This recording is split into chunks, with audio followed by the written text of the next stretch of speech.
Donc on va pouvoir commencer. Je pense que les personnes qui viendront pendant vont prendre un temps d'expliquer le début si nécessaire. Donc j'espère que vraiment tout le monde m'entend. Ah, il y a encore une autre personne qui est arrivée. Donc je vais commencer. N'hésitez pas à me dire si par moment ça coupe ou quoi que ce soit, s'il y a besoin de répéter. Donc déjà, je vous remercie tous d'être présents aujourd'hui pour la présentation. Justement, se met devant vous avec le taux d'engagement stratégique, un nouvel indicateur de performance, pour vous expliquer un peu comment on va s'organiser la présentation. On va essayer de prendre une vingtaine de minutes pour à la fois présenter l'équipe, l'entreprise de One Development et l'indicateur, bien sûr. Et on essaiera de s'accorder une dizaine de minutes à la fin pour échanger et éventuellement répondre aux éventuelles questions qui seront posées. Donc l'objectif, c'est de poser des questions dans le chat pendant la présentation. Il va y avoir Maya, une collaboratrice, qui est là aussi pour les regrouper, pour que j'y réponde à la fin. Il ne faut vraiment pas hésiter à poser des questions si nécessaire. Voilà, maintenant que j'ai vu que quelques personnes étaient arrivées et que j'espère que tout le monde m'entend, on va pouvoir commencer. Donc comme je vous expliquais, on va commencer par comprendre un peu qui est Day One Development. Donc Day One Development, ça va être Guénaëlle Algan, qui est notre fondatrice et notre dirigeante, et qui est une ancienne médiatrice qui a 20 ans de métier dans la médiation sociale chez des bailleurs sociaux. Donc elle a pu vraiment construire son expérience de terrain, et c'est de là qu'est venue l'initiative de Day One Development. On associe son expérience de terrain à aussi ses connaissances techniques en neurosciences, qui obtient justement tout le produit qu'on va essayer de vous présenter aujourd'hui. On a aussi Lucas Briand, ancien journaliste, aujourd'hui reconverti en développeur web et mobile, donc qui va être à l'origine de nos projets digitaux. On va avoir Maya Lozak, qui est aujourd'hui parmi nous, et qui va s'occuper justement d'avoir vos retours et de me les transmettre, qui est un peu notre couteau suisse, c'est-à-dire qu'elle va mettre sa créativité à la fois sur nos visuels, notre communication, mais c'est elle aussi qui va donner vie à nos formations. On va avoir Thomas Jacquier, qui est notre entrepreneur dans l'âme, puisque aujourd'hui il a rejoint Day One, mais il a eu plusieurs entreprises par le passé. Aujourd'hui, ça va être à la fois notre professionnel dans l'innovation digitale et dans le design, d'un point de vue très global. Et il va faire le lien à la fois avec les équipes tech, business, mais aussi nos clients. On a aussi Fanny qui, elle, va s'occuper vraiment de la relation client. Donc, elle va mettre à profit du coup tous les éléments qui vont constituer nos produits et les besoins des clients et essayer de répondre de manière la plus efficace aux besoins de chacun. Et pour finir, vous avez ma personne, Lucie Ulmer, donc psychologue du travail et expert en cyberpsychologie. La cyberpsychologie, pour faire simple, c'est tout ce qui va toucher en fait au lien entre l'humain et la technologie. Et moi, mon rôle chez Day One Development, c'est de faire le pont entre le terrain, donc la pratique, et la recherche, plus la théorie. Donc c'est pour ça qu'aujourd'hui, j'interviens pour vous présenter notre indicateur de performance humaine, puisque je suis à la fois celui qui va proposer son développement, mais qui va aussi comprendre sa mise en place et la technique autour de celui-ci. Et du coup, après le qui, vient souvent le quoi. Du coup, qu'est-ce que Day One Development? Day One Development, c'est une solution RH qui a pour objectif d'optimiser, d'améliorer les qualités relationnelles des collaborateurs en leur apportant une réponse à la fois sur l'engagement, sur la performance, autant individuelle que collective, par le développement en fait, des compétences émotionnelles et comportementales. L'enjeu pour nous et pour Day One, pour du coup les personnes qui vont intégrer notre processus, ça va être de faciliter l'apprentissage et la maîtrise des postures à la fois verbales et non verbales, et ainsi que la gestion des émotions, par un mode de formation dit unique, et je vous expliquerai pourquoi, et qui se base sur une construction d'experts, de plusieurs expertises. Comme vous avez pu le voir, notre équipe est constituée d'un ensemble d'experts, et c'est sur ça qu'on a basé aussi notre approche et sur cette pluridisciplinarité. Souvent, après le quoi, on va avoir le comment. Et c'est justement là où notre méthode tend vers l'unique, puisqu'on va avoir un accompagnement multiple. Notre objectif, dans un premier temps, ça va être de proposer une application mobile adaptative, puisque ça va être une application qui va pouvoir répondre autant aux besoins collectifs qu'individuels et qui va suivre, on va dire, l'apprenant au quotidien. On va avoir un programme de coaching qui, lui, est individuel, où justement, on va essayer, en plus de l'application, d'avoir ce lien humain avec l'apprenant pour le suivre au quotidien, avoir ses retours et essayer d'améliorer en fait notre solution au plus près de ses besoins. Et une interface d'accompagnement polyvalente pour les RH pour justement avoir cet outil assez global pour les ressources humaines qui vont, eux, avoir une vision du coup assez large de la situation, leur permettant aussi d'apporter leur regard et créer tous ensemble un accompagnement au plus près des besoins identifiés. Pour ça, ça va être sur une durée de 3 mois en situation de travail et à l'aide de nos outils. On va inciter les collaborateurs à s'auto-questionner. Et c'est par cet auto-questionnement, entre autres, qu'ils vont finir par monter en compétences et surtout à leur rythme et avec les situations qu'ils vivent. Donc c'est vraiment l'idée du côté adaptatif, personnalisé, et de se dire qu'aujourd'hui, on va accompagner les personnes au plus près de leurs besoins. Et après le comment, il y a le pourquoi. Finalement, aujourd'hui, là, je vous présente un indicateur qui s'appelle le taux d'engagement stratégique, et je vous parle de qualité relationnelle, de compétences comportementales ou de gestion des émotions.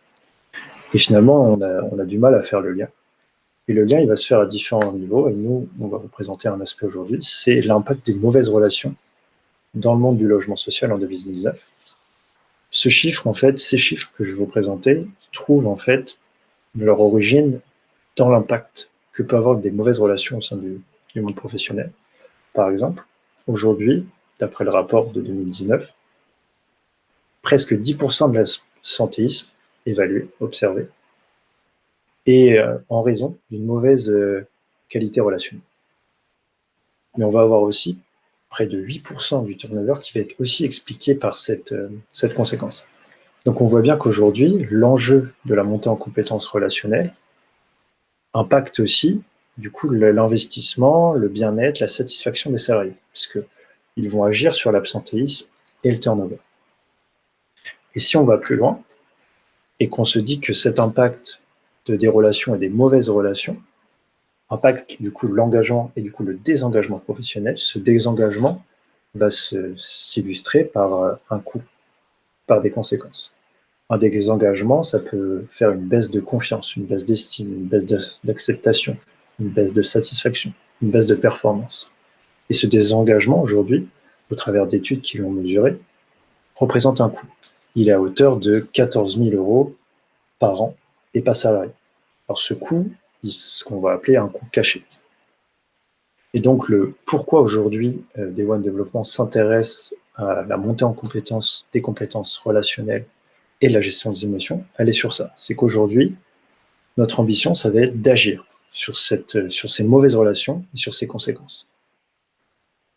Et pour ça, on va mettre plusieurs choses en place, puisque là, on va agir sur les mauvaises qualités relationnelles, qui est l'un, comme je vous dis, des facteurs du désengagement, en améliorant la qualité relationnelle. Nous augmentons donc les compétences comportementales, la prise de recul, et par la même occasion, la confiance, la performance et l'engagement. Et donc tout ça, ça rejoint ce que je vous ai présenté tout à l'heure sur les différentes modalités qu'aujourd'hui Day One Développement va mettre en place, qui va être l'application de mobile learning, le programme de coaching individuel, l'interface d'accompagnement pour les RH, et aussi un processus assez hybride entre le mobile learning et le coaching individuel, qui va être le e-coaching. Où là, encore une fois, on va essayer d'apporter un maximum de feedback et d'accompagnement, on va dire, qualitatif à l'apprenant. Et en fait, toute notre solution, tout notre accompagnement, il va falloir pouvoir le quantifier, le mesurer, l'observer. Et c'est là où l'indicateur TESS va apparaître. C'est que notre indicateur, il va servir, lui, à observer, à mesurer, à suivre la progression des collaborateurs. Et ce qui va nous permettre aussi d'agir en adéquation avec celle-ci. Et vous me direz comment finalement on va réussir à pouvoir du coup mesurer tous ces aspects qu'on va essayer nous sur lesquels agir, c'est-à-dire la qualité relationnelle, mais aussi l'engagement et l'apprentissage. Bah, c'est ça justement qui va composer TESS et c'est ça que je vais vous présenter plus en détail dès maintenant.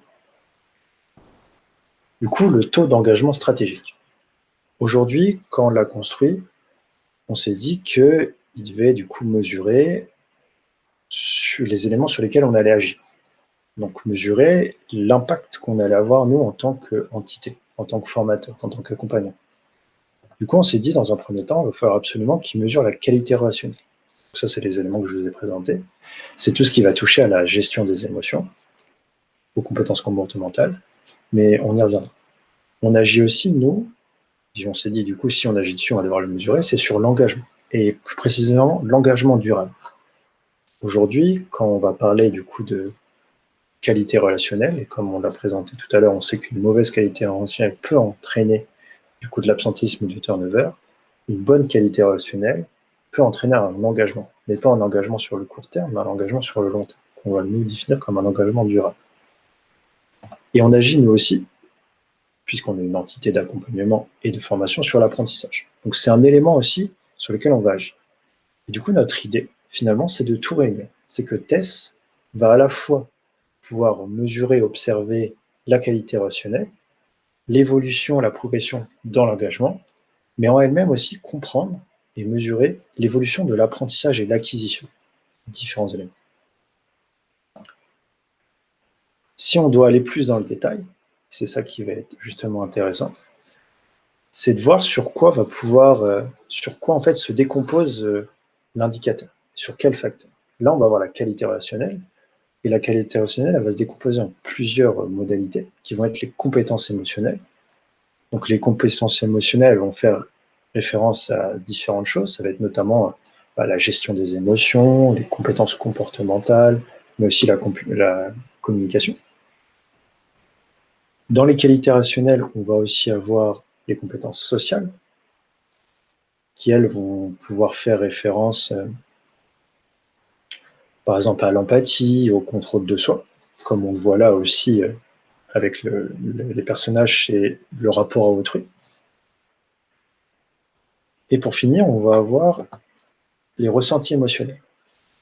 Donc les ressentis émotionnels, ça va faire davantage référence à ce que la personne ressent au quotidien. Comment elle appréhende au quotidien ces variations émotionnelles. Et donc ça, ces trois grandes catégories, modalités, vont incarner pour Tess les qualités relationnelles. Ensuite, comme présenté précédemment, on va avoir l'engagement durable. L'engagement durable, on va le définir, nous, par six éléments. Le premier, ça va être l'épanouissement. C'est-à-dire qu'on considère que l'engagement va se définir par, en partie, l'épanouissement professionnel, qui fait référence à la capacité de se réaliser par son travail. Et pour nous, l'engagement est aussi dépendant de l'épuisement. C'est-à-dire que si une personne va être épuisée, c'est-à-dire que son travail va l'impacter négativement, physiquement et psychologiquement, ça peut avoir un impact sur son engagement. On va avoir aussi la motivation professionnelle, qui elle fait référence à la capacité et à l'énergie déployée lors du passage à l'action. Ça, pour nous, ça va être un élément déterminant pour savoir si la personne peut s'engager sur la durée. On va avoir également la satisfaction professionnelle, qui elle fait référence au retour perçu de l'individu face à ses actions, ses décisions et ses choix. Une personne qui va être insatisfaite, potentiellement, elle ne va pas être engagée.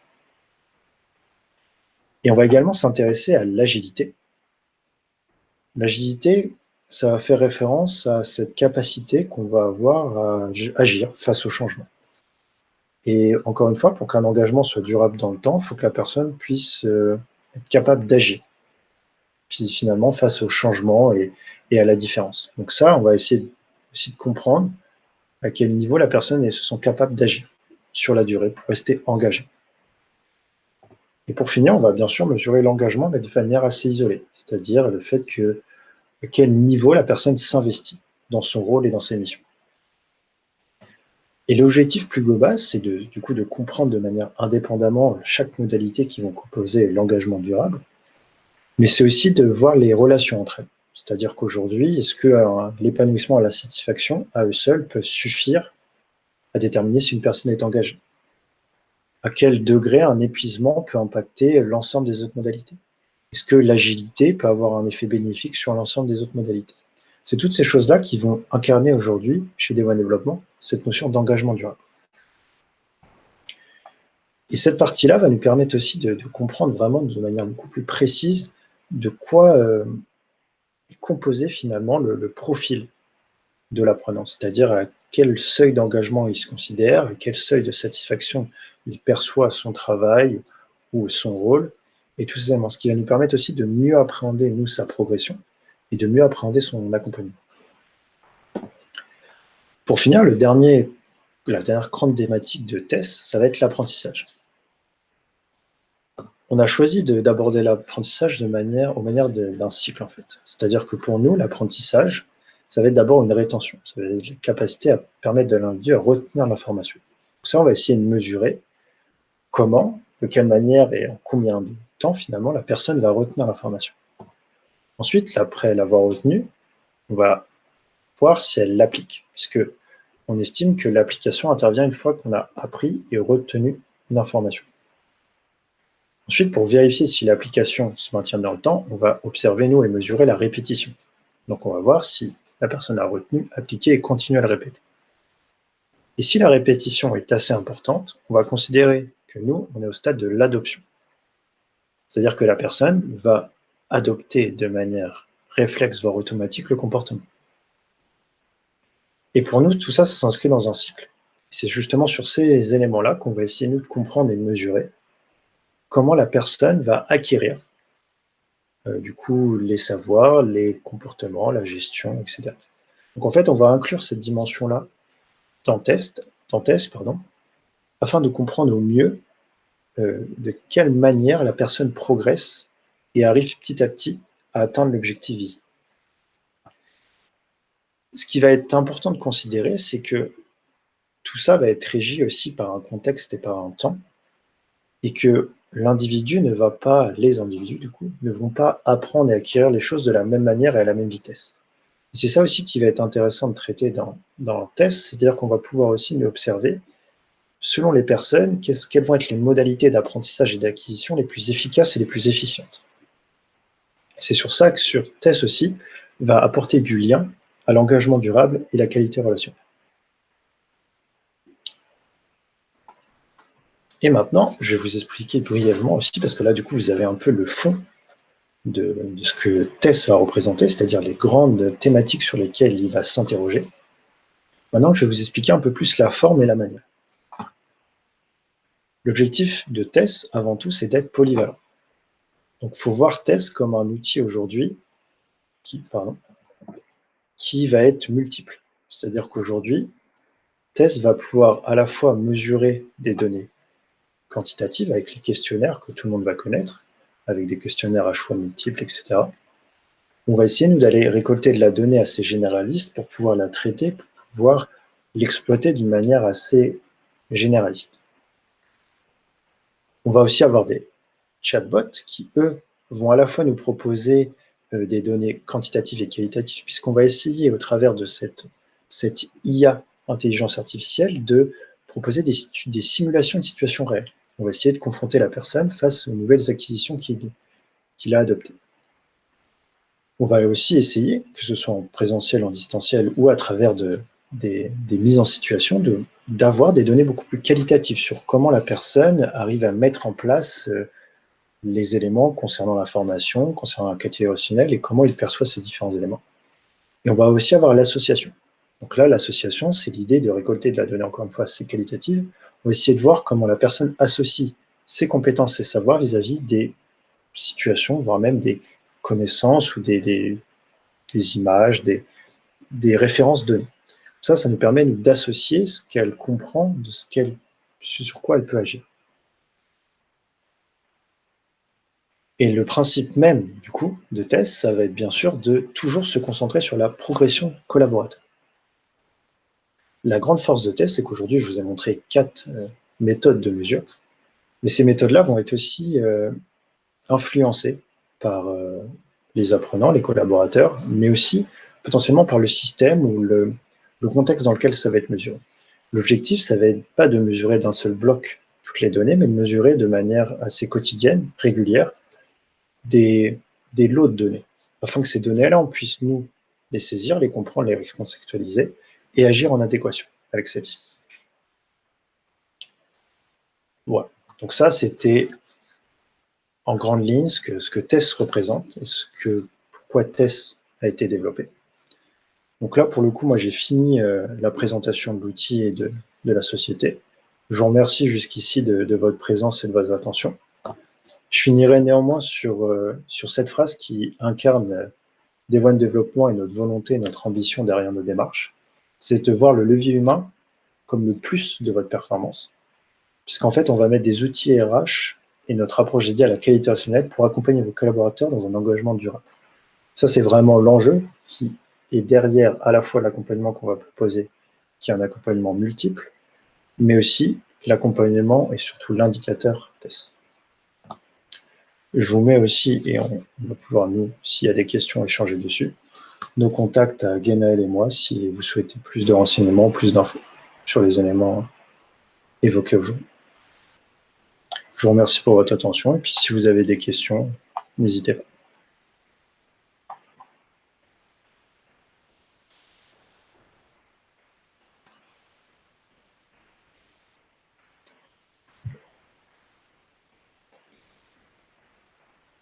En espérant que j'ai été clair, à moins qu'au-delà d'avoir des questions, peut-être que vous voulez que je revienne sur des éléments ou j'en détaille davantage. Il nous reste un peu de temps, donc n'hésitez pas.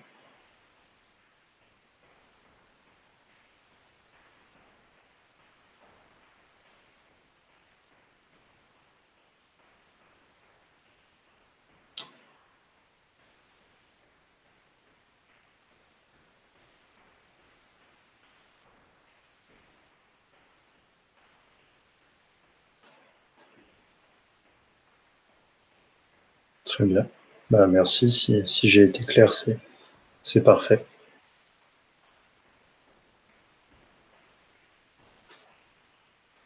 Mais en tout cas, je vous remercie sincèrement de votre présence et